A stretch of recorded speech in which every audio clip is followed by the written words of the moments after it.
영화는 엘리트 저격수 드로사가 굴 속의 호비처럼 은신처에 누워있는 것으로 시작됩니다. 그녀는 잠에서 깨어나 임무를 준비합니다.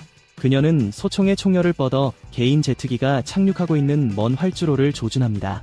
목표물이 계단에 발을 디디는 순간 시체가 떨어지자마자 그녀는 사용한 탄피를 회수하여 사살을 확인합니다. 이야기는 전직 해병대 저격수 레비로 옮겨갑니다. 불면증과 악몽에 시달리는 그는 밤마다 도시의 거리를 질주하며 보냅니다. 해가 뜰 때쯤이면 그는 바닷가에 앉아서 해밍웨이 콤플렉스를 가진 사람처럼 메모를 적는다. 그의 일상은 휴대전화에 주문이 도착할 때까지 동일하게 유지됩니다. 그는 군사기지에서 필요합니다. 기지에서 그는 바돌로메라는 신비한 여성을 만납니다. 그녀의 교복에 휘장이 없는 것으로 판단할 때 그녀는 이 세상에서 아웃사이더입니다. 그녀는 그의 습관과 청부살인업자로서의 그의 직업에 대해 묻고 정신과 의사가 이전에 그를 제대시켰다는 사실을 언급한다. 그의 목적이 없었기 때문에 나는 그럴 이유가 없었다. 당신은 이유가 없었습니다. 지금 당장은 별로 이유가 없어요. 바르톨로메오는 그에게 새로운 계약을 제시한다. 한편 드로사는 집으로 돌아와 어머니의 무덤과 병든 아버지를 방문한다. 안녕, 아빠. 그녀는 자신의 최근 임무에 대한 세부 사항을 이야기하고 빈 총알 케이스를 그에게 건넸다. 그녀의 아버지는 이것을 특별한 가방의 전리품으로 보관하여 그녀가 죽인 것을 조용히 기록합니다. 그녀는 보안 카메라가 자신의 행동을 포착했다고 고백하며 현재 모스크바에 있는 그녀의 상관들은 그녀에게 1년 동안 특별 임무를 수행하라고 명령하고 있다. 하지만 문제가 있습니다. 그녀의 아버지는 불치병을 앓고 있습니다. 그는 1년을 더 버티지 못할 것입니다. 그리고 만약 그렇다면 그는 발렌타인데이에 아픈 것보다 더 빠른 러시안 룰렛을 할 계획입니다. 9월이 되자 레비는 헬리콥터 안에서 마취해서 깨어난다. 여성 조종사가 그의 신원을 확인하고 소지품을 챙긴 후 다음 지시를 내립니다. 그는 지정된 위치까지 38km를 걸어야 합니다.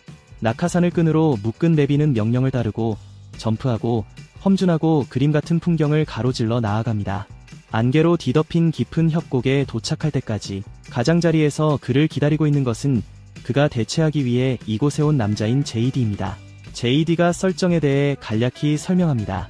협곡의 서쪽과 동쪽에는 2개의 자율 관측소가 있으며 각 관측소는 서로 다른 유럽 하벌에서 공급하는 발전기와 태양 전지판으로 구동됩니다. 각 전초 기지에는 한 명의 사람이 배치됩니다. 관찰자 간의 접촉은 엄격히 금지됩니다. 근처에는 작은 정원이 있고 숲은 트위터의 의견보다 더 많은 야생동물로 가득 차 있습니다. 관찰자의 주요 임무는 매일 주변을 순찰하고 울타리의 무결성을 확인하고 자동 기관 총포탑을 유지 관리하고 부유된 지뢰를 교체하고 무언가 또는 누군가가 아래 협곡에서 탈출하려고 할 경우 균열을 수리하는 것입니다. 한 달에 한 번 사용 가능한 유일한 채널에 대한 필수 통신 확인이 있습니다. 그 둘레에는 신호 마스킹 안테나가 늘어서 있는데 이 안테나는 위성에 잘못된 판도값을 보내어 협곡이 위에서 보이지 않게 합니다. JD는 또한 리바이에게 보안 시스템이 고장나거나 무언가가 아래에서 경계를 침범하면 공중경보가 작동하여 유기견 프로토콜이 작동한다고 경고합니다. 그런 일이 발생하면 가능한 한 멀리 도망치는 것이 유일한 옵션입니다. 이곳의 대부분의 장비는 1940년대로 거슬러 올라갑니다. 제2차 세계대전 이후 서방과 소련은 대통령들조차 모르고 있을 정도로 비밀리에 비밀협정을 맺었다. 그들이 할로우맨이라고 부르는 자들에 맞서 협곡의 출구를 지키기 위해 아무도 그들이 정확히 무엇인지 모르지만 전쟁이 끝난 후 기병 세계대대가 협곡으로 보내졌을 때 말입니다. 그들 중 아무도 돌아오지 않았다. JD는 그곳이 문자 그대로 지옥으로 가는 관문을 숨기고 있다고 믿습니다.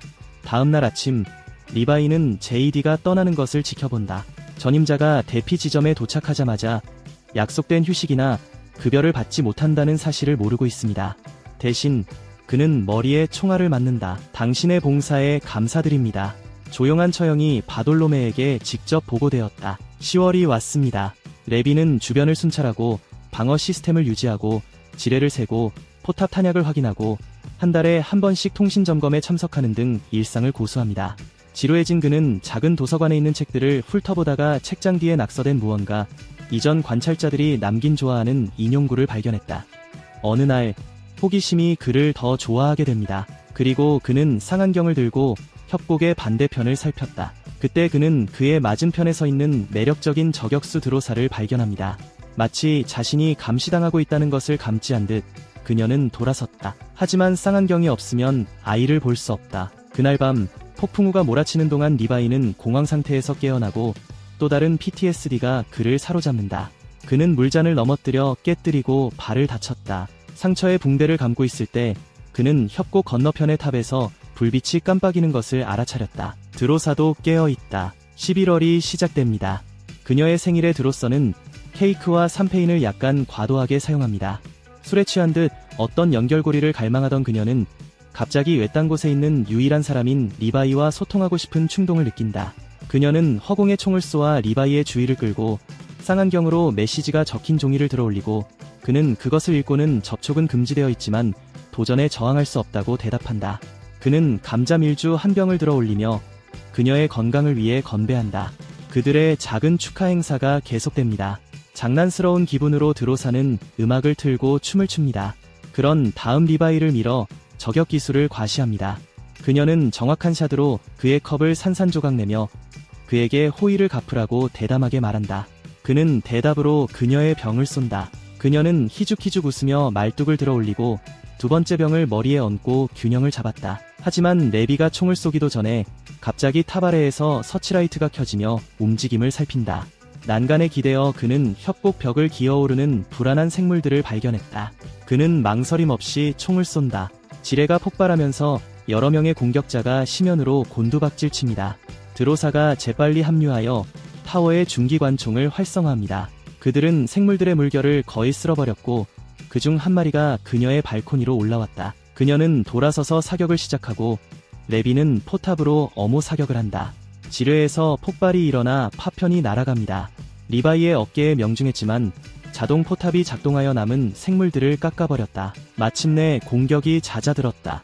드로사는 상처를 치료하며 협곡 너머를 바라보며 레비에게 고맙다고 인사를 건넸다. 그녀가 가진 최고의 생일이라고 부릅니다. 다음날 전장을 청소하던 두 사람은 짙은 안개 속에서 드론이 모습을 드러내는 것을 발견한다. 그것은 잠시 동안 공중에 떠 있다가 먼 곳으로 쏜살같이 사라집니다. 나타난 것처럼 신비롭게 사라졌습니다. 12월, 레비는 타워 밖의 나무에 여분의 전구를 장식하고 드로사에게 크리스마스를 맞아 크리스마스 메시지를 보냅니다. 그들은 한 달의 나머지 시간을 멀리서 체스를 두며 보냅니다. 서로를 기리기 위해 눈사람을 만들고 틀에 얽매이지 않는 우정을 이어갑니다. 그리고 2월 14일이 됩니다. 드로사는 아버지가 고향에서 돌아가신다는 사실에 깊은 슬픔을 느낀다. 그녀는 레비에게 메시지를 써서 그가 그녀와 함께 있을 수 있기를 바란다고 고백한다. 그녀의 말에서 무언가가 아이디어를 불러일으켰다. 군대에서 훈련받은 그의 정신은 창의력을 발휘합니다.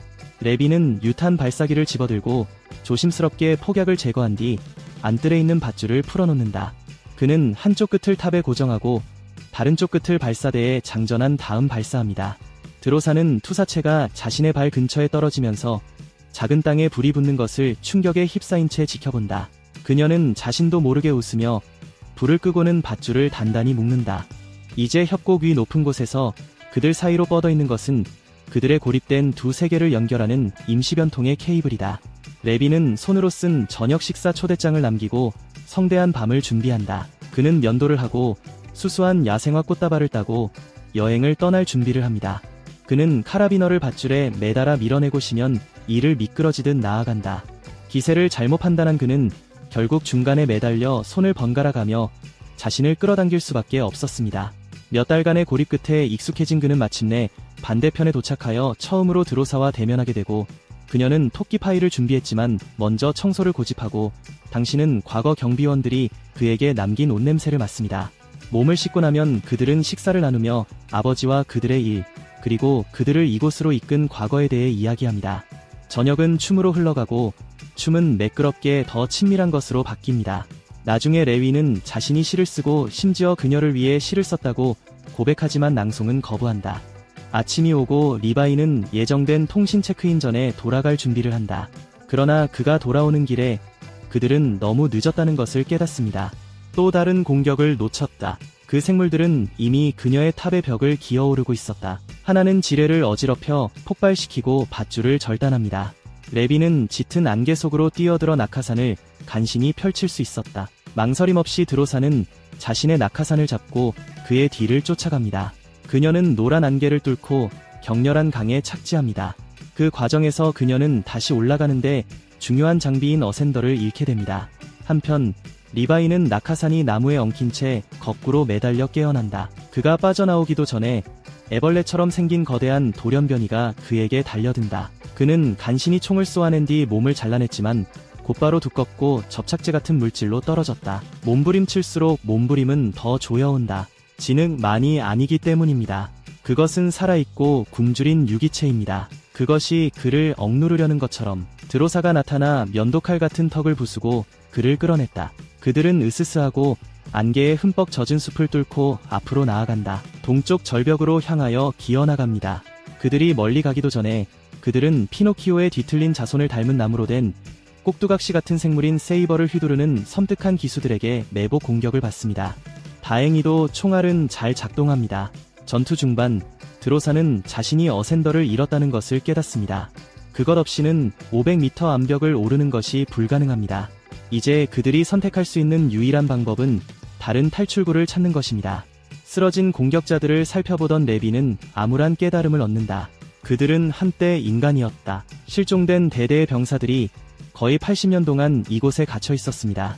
그들은 저주받은 숲을 계속 지나갔고 그곳에는 울퉁불퉁한 나무들이 얼어붙고 고통받는 해골을 닮았다. 결국 그들은 버려진 군사기지처럼 보이는 곳에 모습을 드러냅니다. 영국, 소련, 미국의 너덜너덜한 국기가 깃대에서 약하게 펄럭입니다. 갈라진 아스팔트는 오래전에 지진이 있었음을 암시합니다.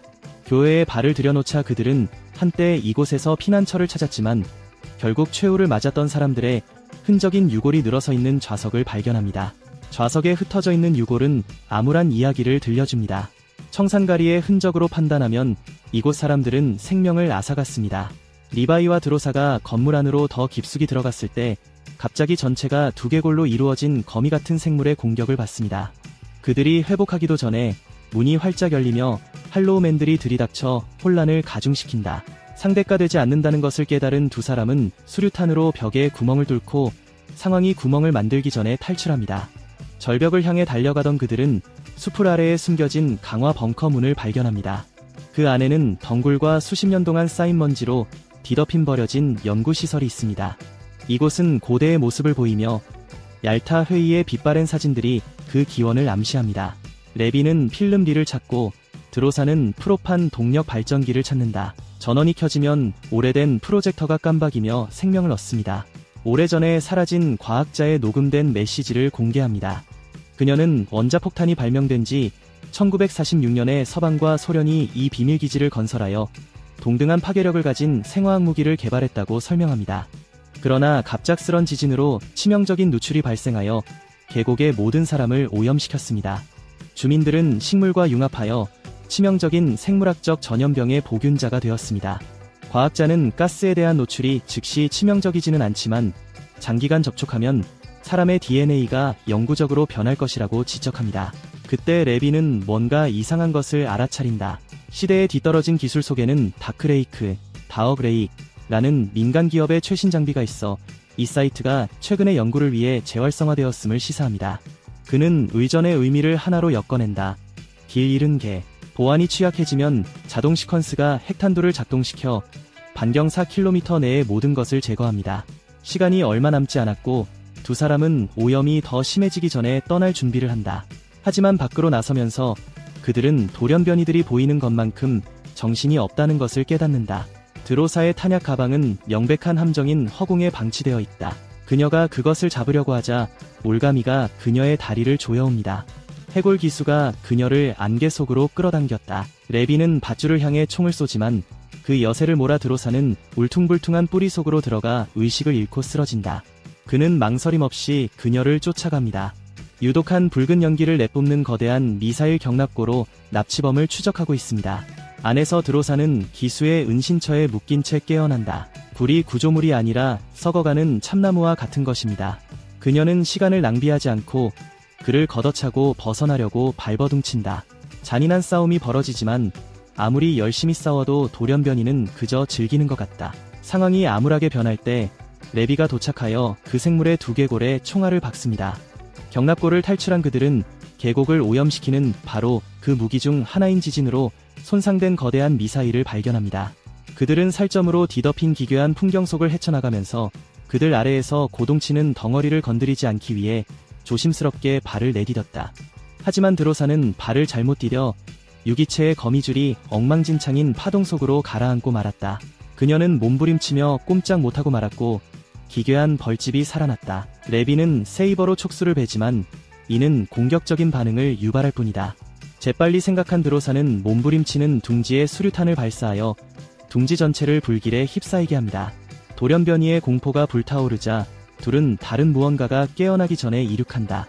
표면에서 그들은 고대 군용 차량으로 가득 찬 오래된 차고를 찾습니다. 레비는 재빨리 계획을 세운다. 지프차에 동력을 공급하고 인치를 사용할 수 있다면 어센더를 놓치지 않고 절벽을 올라 동쪽 벽을 향해 질주할 수 있습니다. 리바이가 케이블을 고정하는 동안 드로사는 소총을 들고 다가오는 괴물들을 막아내고는 운전석에 뛰어올라 가속 페달을 밟는다. 지프는 스카이림 말처럼 물리학을 무시하고 수직 바위면을 기어오르기 시작합니다. 하지만 할로우맨은 포기하지 않습니다. 그들은 그들의 뒤를 따라 절벽을 기어오르고 불안한 속도로 밧줄로 옮깁니다. 리바이와 드로사는 상자로 가속 페달을 밟아 그들과 싸워 비틀어진 몸을 쉬면 속으로 떨어뜨린다. 레비는 거의 미끄러질 뻔했지만 가까스로 난간에 매달렸다.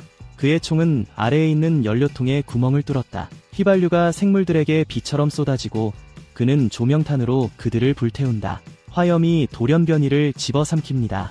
그러나 지프는 무사히 탈출하지 못합니다. 불이 번지면서 두 사람은 인치를 자르고 혼자서 마지막 구간을 올라갈 수밖에 없었다. 맨 위에서는 레비가 드로사의 상처를 치료해주고 드디어 피하던 대화를 나눌 수 있었다. 그 다음에는 어떻게 될까요? 그들의 상사가 그들을 떠나게 하지 않을 것이라는 것을 알고 있습니다. 드로사는 출마를 제안하지만 레비는 그렇게 하면 피할 수 없는 일을 지연시킬 뿐이라고 주장한다. 다른 이들이 그 자리를 차지할 것이고 계곡의 공포는 여전히 남을 것이다. 그것을 끝내는 방법은 하나뿐입니다. 그들은 협곡을 파괴해야 합니다. 레비는 갈고리총을 사용해 협곡을 가로지르는 밧줄을 확보하고 예정된 통신 점검 시간에 맞춰 자신의 위치로 돌아간다. 일상적인 의전 대신 그는 바르톨로뮤와 직접 연결되어 있다. 그녀는 상황에 대해 묻는다. 레비는 아무 일도 일어나지 않았다고 거짓말을 한다. 그녀는 이미 그들이 계곡으로 내려가는 모습에 감시 카메라 영상을 보았다는 것을 알지 못했다. 그녀는 그가 따르지 않을 것이라는 것을 잘 알고 있기 때문에 동부 관찰자를 제거하라고 냉정하게 명령합니다. 동시에 그녀는 타격대를 소집합니다. 다음날 아침 틈의 반대편에 있던 레비와 드로사는 중계탑에 폭발물을 연결하기 위해 재빨리 움직인다. 하지만 일을 마치기도 전에 그들은 헬리콥터가 다가오는 것을 발견한다. 이미 너무 늦었습니다. 바르톨로뮤의 사살대가 서쪽 전초기지에 도착하지만 레비는 사라진 지 오래다. 그녀는 공중으로 드론을 띄우라고 명령하고 산을 샅샅이 뒤져 도망친 사람들을 찾아낸다. 레비와 드로사는 앞으로 나아갔지만 곧 총을 장착한 드론에서 집중 사격이 쏟아진다. 한 명이 나무를 뽑아 통나무가 리바이의 다리에 부딪히게 한다. 그는 절뚝거리지만 두 대의 드론을 모두 격추하는 데 성공하고 드로사는 그들이 계속 나아가기 전에 정확한 사격으로 마지막 드론을 제거한다. 목표 지점에 도착한 그들은 마지막 방어선을 구축했습니다. 한편 바르톨로뮤는 레위의 버려진 숙소를 조사한다. 책장 뒤에서 그녀는 과거의 관찰자들이 보낸 숨겨진 메시지를 발견한다. 하나는 레비가 휘갈겨 쓴 글이 그녀의 주의를 끈다. 부처님의 말씀에 따르면 태양, 달, 진리의 세 가지는 오래 숨길 수 없습니다. 그녀가 경고를 처리하기도 전에 레비와 드로사는 방아쇠를 당겨 중계탑의 폭약을 터뜨린다. 폭발은 산을 뚫고 지나가며 주변을 따라 연쇄 반응을 일으킵니다.